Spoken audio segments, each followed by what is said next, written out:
प्रभात खबर का संपादकीय प्रभात। दिन है मंगलवार, तारीख है 16 मई 2023।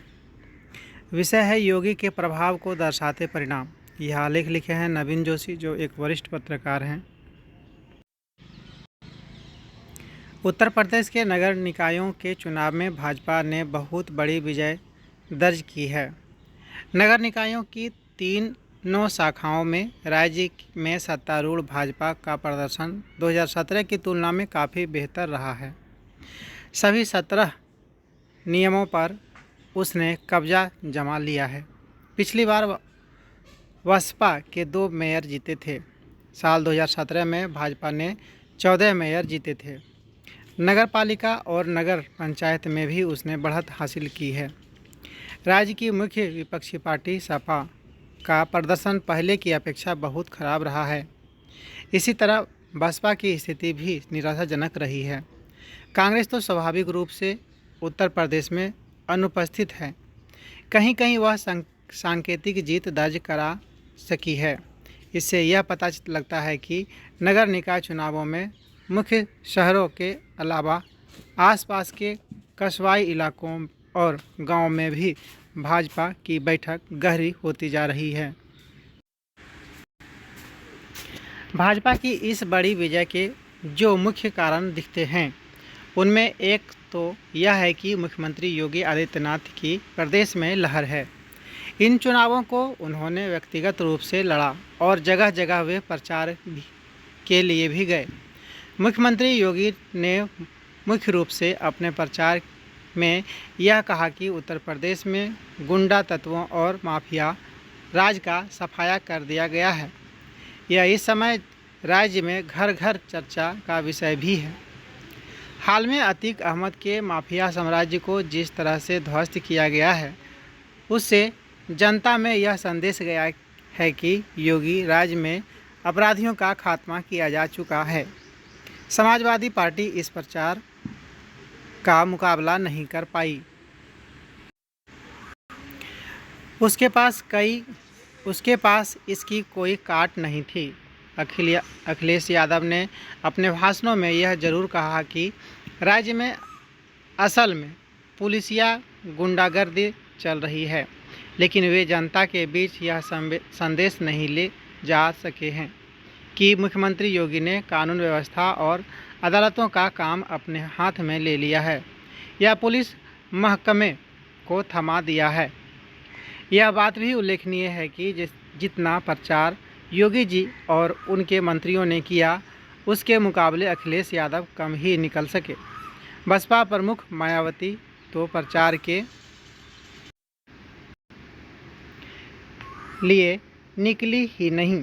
पार्टी के अन्य मुख्य नेता सतीश चंद्र मिश्र प्रचार अभियान से अलग ही रहे। नगर निकायों के चुनाव में आमतौर पर निर्दलीय बहुत जीतते हैं। इस बार भाजपा ने यह किया कि जो निर्दलीय जीतने लायक थे, उन्हें अपने पाले में करने की कोशिश की। यह भी महत्वपूर्ण है कि भाजपा ने दलित और पिछड़े समुदायों के अलावा मुस्लिम समुदाय के पिछड़े वर्ग, जिन्हें हम पसमानदा मुस्लिम के नाम से जानते हैं, को जोड़ने की हर संभव कोशिश की। यह पहली बार है जब भाजपा ने इन चुनावों में 395 मुस्लिम उम्मीदवार चुनाव मैदान में उतारे। इनमें से 54 लोग जीत भी गए हैं। प्रधानमंत्री नरेंद्र मोदी ने एक बार कहा भी था कि भाजपा को पसमानदा तबके से जुड़ने का प्रयत्न करना चाहिए। ऐसा लगता है कि उत्तर प्रदेश में इस दिशा में भी काम हो रहा है। अरविंद केजरीवाल की आप पार्टी और ओवैसी की पार्टी मीम के उम्मीदवार भी मैदान में थे। इन्हें भी कहीं न कहीं सांकेतिक जीत ही हासिल हो सकी है, जो बहुत उल्लेखनीय नहीं कही जाएगी। तो 2023 में हुए उत्तर प्रदेश के नगर निकायों के चुनाव का संदेश यह है कि राज्य में भाजपा ने अपना राजनीतिक प्रभुत्व और वर्चस्व बढ़ाया है। योगी आदित्यनाथ एक सख्त प्रशासक के रूप में देखे जा रहे हैं और उनकी वाहवाही हो रही है। इससे आप संकेत निकाल सकते हैं कि 2024 के लोकसभा चुनाव में राज्य का रुख क्या रहने वाला है। अभी तो यही लग रहा है कि बीते 2 आम चुनावों की तरह राज्य में पलड़ा भाजपा के ही पक्ष में झुका रहेगा। भले ही कर्नाटक से कांग्रेस के लिए यह कह सकते हैं कि विपक्ष के लिए उम्मीद भरी खबर आई है, लेकिन उत्तर प्रदेश से बदलाव का कोई संकेत दिखाई नहीं देता। जहां तक कर्नाटक से प्रेरित होकर तथा उत्तर प्रदेश के निकाय चुनाव के परिणाम के आलोक में विपक्ष के सबक लेने का सवाल है, तो उनमें यह समझना होगा कि उत्तर प्रदेश का हिसाब अलग है। इस संदर्भ में यहाँ जो क्षेत्रीय स्तर के प्रभुत्वशाली नेता हैं, मेरा मतलब मुख्य रूप से मायावती और अखिलेश यादव से हैं, उनकी पहल महत्वपूर्ण हो जाती है। ये नेता पहले एक साथ आ चुके हैं और फिर अलग भी हुए। अब उनके साथ आने की संभावना नहीं दिखती। इनके दोनों दल कांग्रेस के विरोध से जन्मे हैं, इसलिए इनके कांग्रेस के साथ जाने की संभावना भी नहीं है। दूसरी बात यह भी है कि उत्तर प्रदेश में कांग्रेस का जनाधार लगातार क्षीण होता जा रहा है। नगर निकायों के चुनाव में किसी भी बड़े कांग्रेसी नेता ने कोई दिलचस्पी नहीं ली। समाजवादी पार्टी नीतीश कुमार या ममता बनर्जी के साथ जाती है या नहीं, इस पर अभी नहीं कहा जा सकता है, क्योंकि दोनों नेताओं से अखिलेश के अच्छे संबंध हैं, पर उनका कांग्रेस के साथ जा पाना बेहद मुश्किल दिखता है। तो उत्तर प्रदेश से हमें बड़े विपक्षी मोर्चे की संभावना नहीं दिखती है। इन चुनावों में ने भाजपा के भीतर भी योगी आदित्यनाथ के कद को बढ़ाया है। उनकी सरकार के कामकाज का मूल्यांकन अन्य बातों के आधार पर नहीं हो रहा है। उन्हें लोग एक पीठ के प्रमुख साधु संत के रूप में देखते हैं। उनकी छवि एक आक्रामक धार्मिक नेता की छवि है। मुख्यमंत्री के रूप में उनकी यह छवि बन गई है कि वे ही गुंडाराज को नियंत्रित रख सकते हैं। उत्तर प्रदेश में अगर आर्थिक मसलों, बेरोजगारी, कानून व्यवस्था आदि अन्य मामलों को देखेंगे तो वे कुछ कमज़ोर दिखते हैं। यह भी है कि जो माफिया या अपराधी दूसरे दलों से जुड़े हैं, उन पर तो कार्यवाही हो रही है, पर भाजपा से संबंधित लोगों पर नहीं। एक बड़ा उदाहरण भाजपा सांसद बृजभूषण शरण सिंह का ही है। लेकिन यह जरूर है कि भाजपा जिस एजेंडे की ओर बढ़ रही है, उसमें योगी का महत्व बहुत बढ़ जाता है। याद किया जाना चाहिए कि 2019 में भाजपा के भीतर योगी को हटाने की एक मुहिम भी चली थी, जो कारगर नहीं हो सकी थी। आज जो स्थिति है, उसमें वे बड़े मजबूत नेता हैं।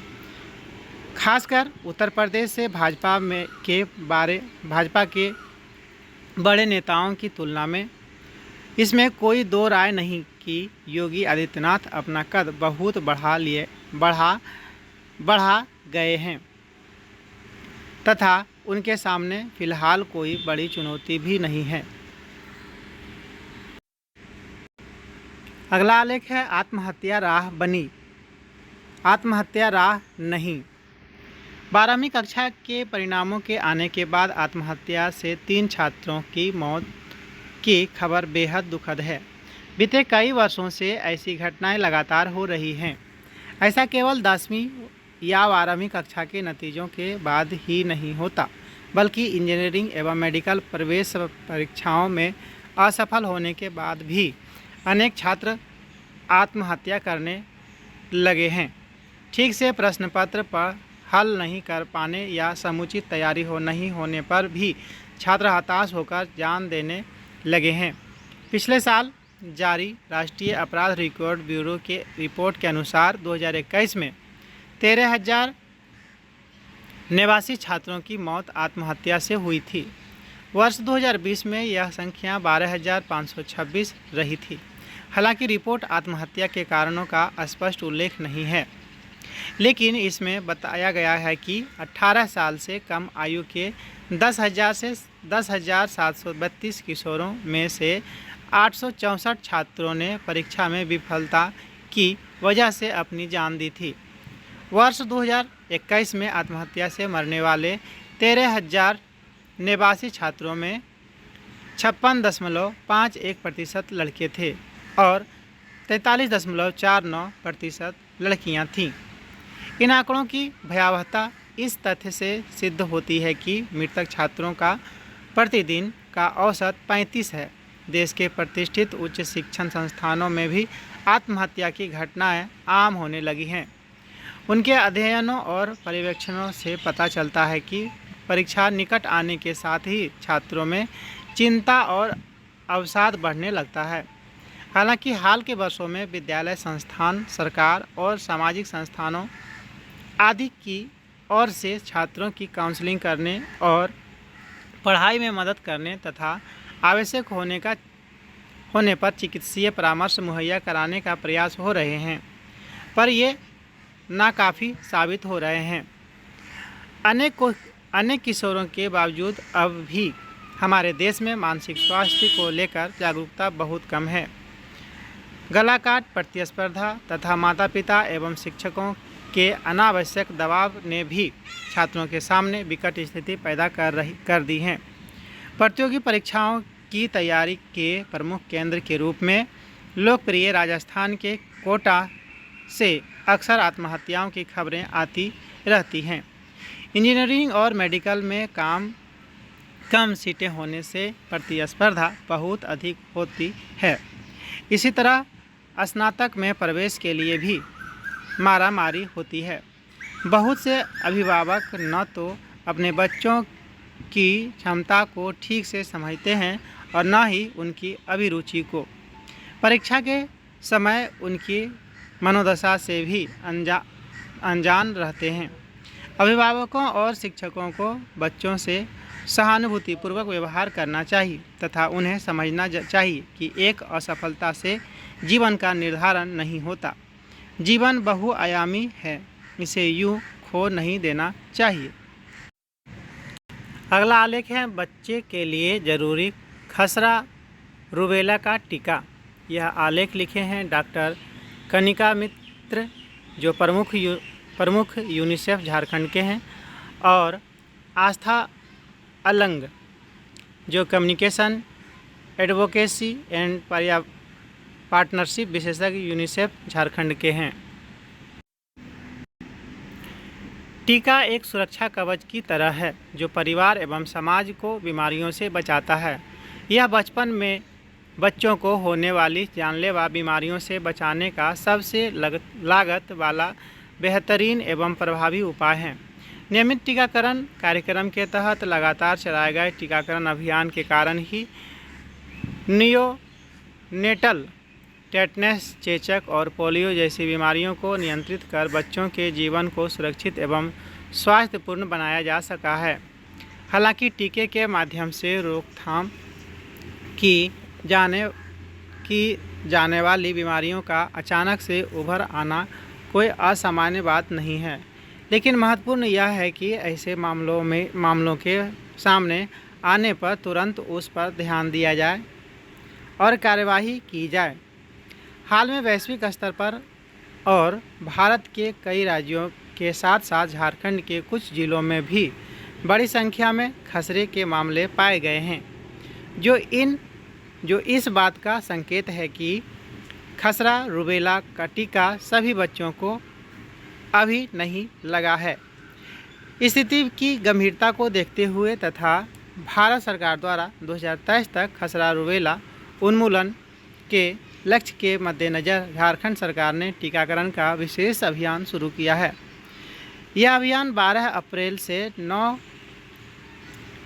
खसरा प्रभावित जिलों दुमका, पाकुड़, साहिबगंज, गोड्डा, जामताड़ा, देवघर, धनबाद, कोडरमा और गिरिडीह में प्रारंभ किया है।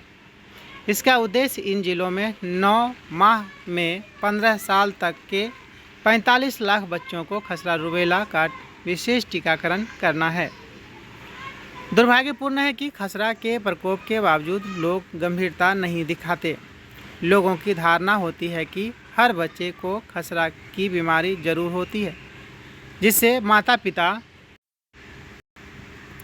बीमारी की गंभीरता को अनदेखा कर देते हैं। खसरा और रूबेला एक संक्रामक रोग है जो गंभीर स्वास्थ्य समस्याएं पैदा करने के साथ साथ मृत्यु का खतरा भी पैदा करता है। स्वास्थ्य एवं परिवार कल्याण मंत्रालय के अनुसार खसरा के कारण हर वर्ष भारत में 27 लाख बच्चे प्रभावित होते हैं। रूबेला या जर्मन खसरा भी एक संक्रामक रोग है जिसके हल्के लक्षण बच्चों में देखने में जा सकते हैं, लेकिन अगर गर्भवती महिलाएं रूबेला से प्रभावित होती हैं तो गर्भ में पल रहे बच्चे के लिए इसके खतरनाक परिणाम हो सकते हैं। खसरा संक्रमित व्यक्ति के खांसने एवं छींकने से हवा के माध्यम से फैलता है। इससे संक्रमित व्यक्ति के त्वचा पर चकते, आँखों में दर्द, बुखार, मांसपेशियों में दर्द और गंभीर खांसी जैसे लक्षण दिखते हैं।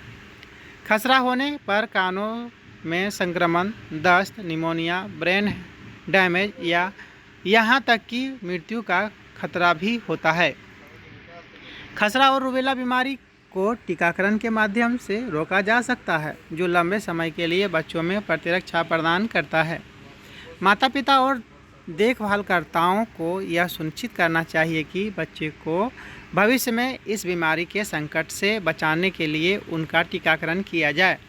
नियमित टीकाकरण के तहत 5 वर्ष से कम उम्र के बच्चों को खसरा रूबेला टीका देने का प्रावधान है। विशेष अभियान के तहत बच्चे को टीके की एक अतिरिक्त खुराक दी जाएगी ताकि उन्हें अतिरिक्त सुरक्षा कवच प्रदान किया जा सके। यह टीका सभी सार्वजनिक एवं निजी स्कूलों, आंगनबाड़ी केंद्रों तथा सरकार द्वारा चिन्हित स्थानों पर सभी बच्चों को निःशुल्क दिया जाएगा। 5 सप्ताह तक चलने वाले इस अभियान की निगरानी संयुक्त रूप से सरकार, विश्व स्वास्थ्य संगठन एवं यूनिसेफ के द्वारा की जाएगी। यूनिसेफ के अनुमान के मुताबिक 2000 और 2018 के बीच खसरे के टीके के कारण विश्व स्तर पर 2.30 करोड़ से अधिक मृत्यु को रोकने में सफलता मिली। अन्य टीकों की तरह इस टीके के लगाने की जगह पर हल्का दर्द, चकत्ते या सामान्य बुखार के साथ मांसपेशियों में दर्द होने जैसे मामूली लक्षण देखने को मिलते हैं, जो अपने आप ठीक हो जाते हैं। खसरे के टीके को लेकर कुछ निराधार और अवैज्ञानिक तथ्य भी फैलाए जाते हैं, जिससे अभियान के साथ साथ टीके के प्रति लोगों की स्वीकृति भी प्रभावित होती है। इस अभियान को सफल बनाने में बच्चे भी सक्रिय रूप भाग ले रहे हैं। उदाहरण के लिए खुशबू कुमारी, जिसे यूनिसेफ एवं NHM द्वारा MR चैंपियन के रूप में नामित किया गया है, ने न केवल खुद MR का टीका लगवाया है बल्कि खसरा रूबेला टीकाकरण अभियान को सफल बनाने हेतु भी कार्य कर रही है। यूनिसेफ द्वारा जारी state of the world's children report 2023 में बताया गया है कि भारत उन देशों में से हैं जहां सबसे अधिक टीके पर भरोसा किया जाता है। फिर भी वैक्सीन को लेकर जागरूकता की कमी और व्याप्त गलत धारणाएं अभी भी टीकाकरण अभियान की राह में एक प्रमुख चुनौती हैं। इन मुद्दों के समाधान के लिए यूनिसेफ झारखंड के 9 जिलों में सामुदायिक एकजुटता तथा संचार माध्यमों के उपयोग के द्वारा लोगों को जागरूक कर रहा है। यह सुनिश्चित करने के लिए कि टीकाकरण का एक व्यापक अभियान हर बच्चे तक पहुँचे। सभी हितधारकों को निरंतर प्रयास करने और मिलकर काम करने की ज़रूरत है। अगला आलेख है सरकार बनाए रखना मुश्किल। यह आलेख लिखे हैं आलोक पुराणिक, जो एक व्यंग्यकार हैं। कर्नाटक के रिजल्ट पर एक भाजपा नेता ने कांग्रेस नेता को ताना दिया, सरकार बनाना तो आसान है पर सरकार बनाए रखना मुश्किल है। वाकई मुश्किल है। ज़माना खराब आ गया है, बंदे उधर से इधर और इधर से उधर बहुत चले जाते हैं। इसे राजनीतिक पर्यटन बोलते हैं और पर्यटन में रिसोर्ट्स की भूमिका आ जाती है। चालू विश्वविद्यालय ने पर्यटन विषय पर निबंध प्रतियोगिता का आयोजन किया था, जिसमें प्रथम स्थान प्राप्त निबंध इस प्रकार हैं। पर्यटन कई प्रकार के होते हैं। सरकार बनाने वाला पर्यटन, मून पर जाने के पैकेज का पर्यटन, हनीमून पर्यटन, धार्मिक पर्यटन, थोड़ा घुमा ज़्यादा बताया पर्यटन, फोटोशॉप पर्यटन। इन दिनों सरकार बनाने वाला पर्यटन बहुत पॉपुलर हो गया है। मुंबई की बनानी हो तो लोग गुवाहाटी जाते हैं और राजस्थान की सरकार बचानी हो तो विधायक बेंगलुरु जा सकते हैं। सरकार बनाने और बचाने के काम अपने अपने राज्य में ना हो सकते थे, दूसरे इलाके का पर्यटन जरूरी है। यूँ सरकारें बनाने और गिराने में पर्यटन की भूमिका अतीत में भी कम महत्वपूर्ण नहीं रही है। पुराने ज़माने में बाबर जब अपने इलाके के आसपास सरकार बनाने में नाकामयाब रहा तो भारत में हुकूमत बना ली। हनुमान जी श्रीलंका जाकर रावण की हुकूमत गिराने का इंतजाम कर आए। अंग्रेज़ों को कुछ 100 साल पहले दुनिया भर में हुकूमतें बनाने के लिए दुनिया भर में घूमना पड़ता था। हुकूमत बनाना और फिर बचाए रखना बहुत मुश्किल काम है। यह बात उद्धव ठाकरे को बहुत देर से समझ में आ रही है। राजनीतिक पर्यटन के लिए चिन्हित शहरों जैसे गुवाहाटी, बेंगलुरु, मुंबई आदि में हर राज्य अपना कोप भवन बना सकता है। चिढ़े कूड़े विधायक वहां जाकर बैठ जाएं और डील सेट कर लें। कन्याकुमारी से कश्मीर तक, मुंबई से लेकर गुवाहाटी तक देश एक ही है। यह पता हमें सरकार निर्माण पर्यटन के जरिए ही चलता है। इससे तमाम राज्यों में आपस में प्रेम बढ़ता है। गुवाहाटी और मुंबई में नेताओं की आवाजाही बढ़े, लोग एक दूसरे से जाने समझें। इसके लिए ज़रूरी है कि तमाम राज्यों में सरकार गिराने की प्रक्रिया चलती रहे। इस तरह हम देख सकते हैं कि भारत में सरकार पर्यटन की महत्ता हाल के सालों में बहुत बढ़ गई है। हनीमून पर्यटन का भी बहुत महत्व है। हनीमून पर ही विवाहितों को जीवन बहुत खुशनुमा टाइप लगता है। हनीमून पर्यटन बहुत धोखादेह पर्यटन होता है। हर बंदा समझने लगता है कि ज़िंदगी में हनी है और मून है, पर ज़िंदगी बताती है कि हनी, मनी, खुशी, शांति उतनी ही दूर है जितनी दूर मून है। आम आदमी हनीमून पर्यटन के फर्जीवाड़े को बहुत देर बाद जाकर समझ पाता है। अगला आलेख है देश दुनिया से। वैश्विक अर्थव्यवस्था पर मंडरा रहा संकट। विश्व बैंक और अंतर्राष्ट्रीय मुद्राकोष की बसंत बैठकें आमतौर पर विभिन्न संगठनों, नीति निर्माताओं और टिप्पणीकारों को वैश्विक अर्थव्यवस्था की स्थिति पर विचार, वित्तीय वर्ष के विकास का मूल्यांकन करने और आगे क्या होना है इसका पूर्वानुमान लगाने के लिए एक मंच प्रदान करती है।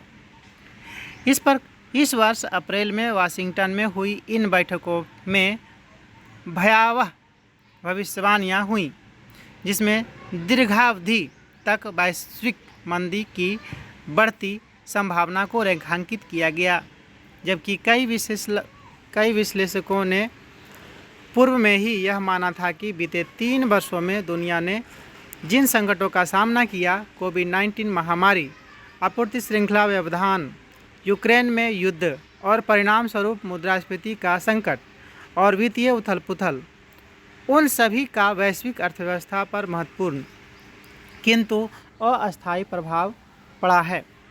नए आंकड़े बताते हैं कि मौजूदा आर्थिक उथल-पुथल पूर्व के अनुमान से कहीं अधिक लंबे समय तक बनी रहेगी। IMF की विश्व आर्थिक दृष्टिकोण और वैश्विक वित्तीय स्थिरता रिपोर्ट की माने तो भविष्य की राह कठिन होगी। अमेरिका फेडरल बैंक और दूसरे बैंक केंद्रीय बैंकों द्वारा ब्याज दरों में बड़ी व तेज वृद्धि ने सार्वजनिक और निजी क्षेत्रों के ऋण को दशक के उच्चतम स्तर पर पहुंचा दिया है, जिससे वित्तीय स्थिरता का खतरा बढ़ गया है। विश्व की उतनी अर्थव्यवस्थाएं जो वित्तीय वर्ष 2.2% बढ़ीं, उनके इस वर्ष 1.3% बढ़ने का अनुमान है, जबकि IMF को आशा है कि 2023 में एशिया की उभरती और विकासशील अर्थव्यवस्थाओं का विस्तार 5.3% होगा। वहीं भारत के विकास पूर्वानुमान को संबोधित कर 5.9% कर दिया गया है। विश्व बैंक की नई पुस्तक में चेतावनी दी गई है कि वैश्विक अर्थव्यवस्था धार्मिक ठहराव यानी लास्ट डिकेड की कगार पर हो सकती है। अगला आलेख है हर्ष फायरिंग पर लगे पूर्व प्रतिबंध। शादी समारोह में हर्ष फायरिंग का प्रचलन बढ़ गया है। इसके कारण अब तक कई लोगों की जान जा चुकी है, इसलिए इस पर पूरी तरह प्रतिबंध लगाने की आवश्यकता है। कई बार हर्ष फायरिंग में दूल्हे व दुल्हन की भी मौत हो चुकी है। इसके कारण खुशियों का माहौल गम में बदल जाता है। इसलिए लड़की व लड़के के पिता बारात में बंदूक लाने पर ही रोक लगा दें। दिखावे के लिए हथियार लेकर शादी में आना ठीक नहीं है और गैर कानूनी भी। इस प्रचलन को रोकने के लिए समाज के लोगों को सख्ती करनी चाहिए। अगला आलेख है गांधी जी के विचार से आएगी शांति। 30 जनवरी 1948 भारतीय इतिहास का सबसे दुखद दिन था। इसी दिन महात्मा गांधी की हत्या की गई थी। वे सत्य और अहिंसा के पुजारी थे। उन्होंने सत्याग्रह, शांति व अहिंसा के रास्ते पर चलते हुए अंग्रेज़ों को भारत छोड़ने पर मजबूर कर दिया था। गांधी जी समय के पाबंद थे। इसका सभी को पालन करना चाहिए। आज दुनिया भर में आगे निकलने की होड़ मची है। इसके लिए हिंसा भी हो रही है। इसलिए पूरी दुनिया में शांति गांधी जी के रास्ते पर ही चल कर आएगी। सत्य व अहिंसा के रास्ते पर चलकर ही हम विकास कर सकते हैं। अगला आलेख है अपने भीतर का मैं। अपने भविष्य की चिंता का प्रश्न समस्त मानव जाति के समक्ष खड़ा है। आज किसी अनहोनी के न होने का प्रश्न नहीं है, अपितु मूल प्रश्न है कि वह अनहोनी कब है और उस अनहोनी से उबरने के लिए हम कौन सा ऐसा मार्ग अपनाएं जिससे सबकी सुरक्षा को बरकरार रख सकें। कहते हैं कि हमारा मन अनंत शक्तियों का स्वामी है, अतः जो हम महसूस व अनुभव करते हैं वह सब मन का खेल है, क्योंकि आखिरकार वह मन ही है जो खुशी, दुख, चिंता जैसी भावनाओं को अपने भीतर अनुभव करता है। इसलिए ज्ञानी एवं विद्वान आत्माओं ने मनुष्य को मन का दास कहा है, क्योंकि हमारे मन के भीतर जो भी उथल पुथल होती है उसका सीधा असर हमारी बाह्य व्यवस्था पर पड़ता है। अतः यदि हम अनहोनी घटनाओं से उत्पन्न असुरक्षा की भावना से उबरना चाहते हैं तो हमें अपने मन का स्वामी बनना होगा, न कि दास। अपने मन के ऊपर प्रभुत्व पाने के बाद हम किसी भी स्थिति और संतुलित कर सकते हैं और साथ ही दूसरों के भी स्थिर होने में सहयोगी बन सकते हैं। परंतु इसके लिए पहले हमें यह समझना होगा कि मन क्या है और मन का स्वामी कौन है। प्रसामान्यतः जब हम मन के बारे में बातें करते हैं तब कहते हैं कि मेरा मन ठीक है। भला वह कौन सा है जो मैं और मेरा कह रहा है? यदि मैं कहता हूँ मेरा मन, तो निश्चित रूप से मैं ही अपने मन का स्वामी ठहरा। जब हम अपने आप से ऐसा गूढ़ प्रश्न पूछेंगे कि मैं कौन और मेरा क्या, तब हम अपने भीतर के मैं की जागरूकता में आएगी, जिसे ज्ञानियों ने आत्म जागृति कहा है। हम सभी इस मूल तथ्य को न